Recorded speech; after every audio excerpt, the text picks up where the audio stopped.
I don't know. I don't know. I don't know. I just don't know. I saw How to Train Your Dragon, okay? And if you haven't seen it yet, maybe you're wondering, should I check it out? Now, if you've seen the animated movie, the original one, then you've seen this movie. Now, some people tend to argue, well, when they do these live actions, shot for shot, that's what we want to see. Other people are saying that, you know what, I don't want the shot for shot. I want just something different from the story to like elevate it or just kind of maybe just make it something refreshing and new. I understand that.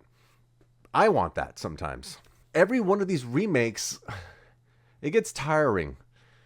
At least for me as a film goer, like I just want to see something fun and entertaining. I think that's what everyone wants.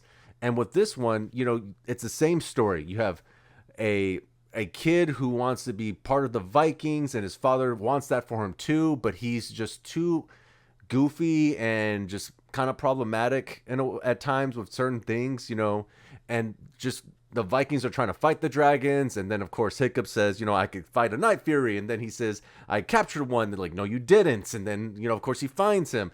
He trains Toothless. Oh, he names it Toothless because it didn't have teeth, and now it has teeth. And it's the same thing. Me telling you what's gonna happen in this movie. Maybe you haven't seen the animated movie. Maybe you're like, hey, I'm not a big fan of animation. I want to see it live action. And then you watch this film. For me, it's just an okay film because I've seen it. It was a very weird thing to see in the theater because I was just rewatching the story I've seen before. When you see the original animation for How to Train Your Dragon, Hiccup is made in a character design way to look soft, weak, and pathetic. So then when his rise comes in, even from a character standpoint of looking so, soft, weak, and maybe pathetic, to be strong. And then you see someone who actually was weak become stronger. And then later on in the movies, he becomes a leader, which is just, inspiring, and it's a good hero take. Same thing with Stoic. His father, Gerard Butler, he does an amazing job with this freaking work. He is stoic. That's how he is. And in the animation, he's built like a freaking brick wall. And so when you see those soft moments of Stoic being just actually emotional, it hits hard because you don't expect that from someone so strong. It's like when you see, I think I brought this up before when I talked about a different video. It's when you see Dr. Cox in Scrubs. He's a dick, he's an asshole, but when that asshole cries, god damn, you feel bad for him. So with this movie, if someone were to ask me, should I go see it? It just depends. If you haven't seen the movie, maybe you could see this one. There's some comedy also that kind of bugs me in this film where they change one of the characters. Like the running gag is like he's trying to do something for his dad, and his dad's never there. There's moments where he's just like, hey, you know what? That's my dad. Dad? What? I'll see you at home, Dad. I'll see you at home. And it's just like, I get the joke, but it's just not that good for me. It's just very weird. It's very awkward. I think they're trying to do the awkward joke, but it's just too awkward for me. I'm an awkward guy. And to see something awkward like that, it just makes me want to walk away. I give this movie such a weak rating because it just doesn't do that stuff new for me.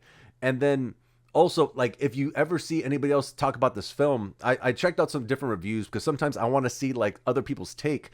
And so for this one, I kept seeing people bringing up this one scene, or at least two people. I've seen a couple people bring up this one scene. In the animated movie, Hiccup is with Toothless. They're just kind of eating some fish, and then a couple little dragons show up. And in this moment, Hiccup realizes that they actually are vulnerable in the inside. That's such a key moment towards the end of the film because that's when he realizes I can do this to the main big bad.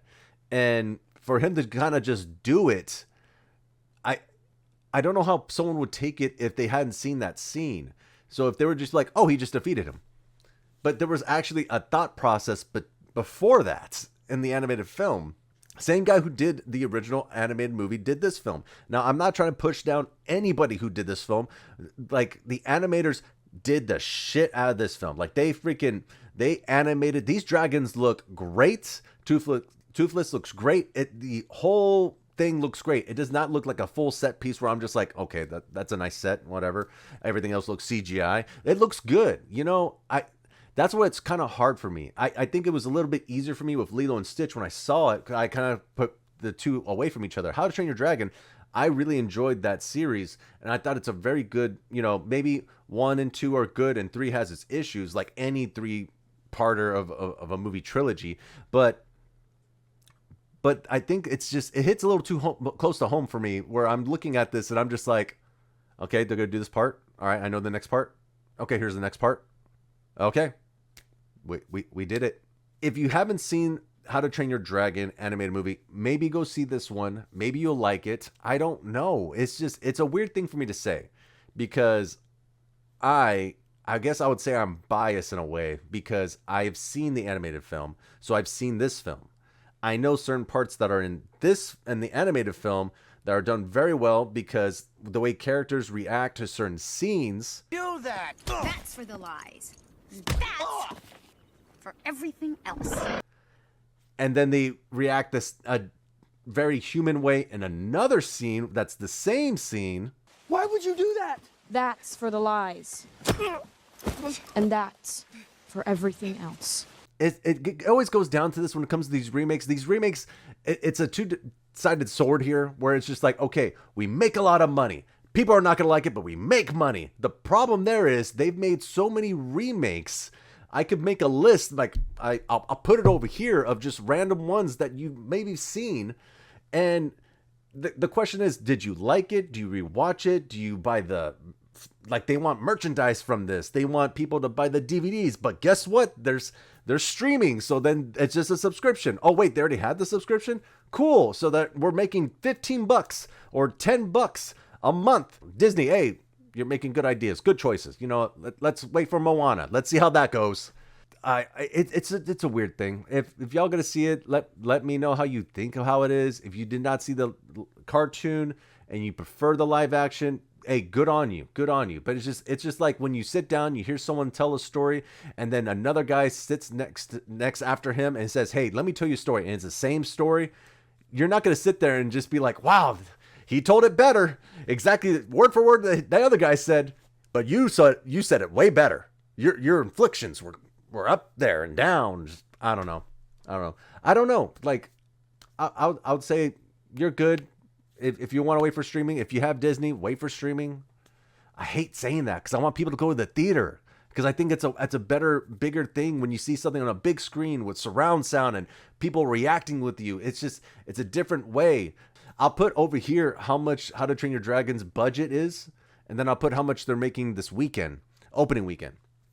And then we'll kind of think about from there if people are going to go to the theater for this, because a lot of mentality now is just, I'm going to go see it streaming. So, I don't know. I'll just leave it at that, guys. As always, good fight, good night.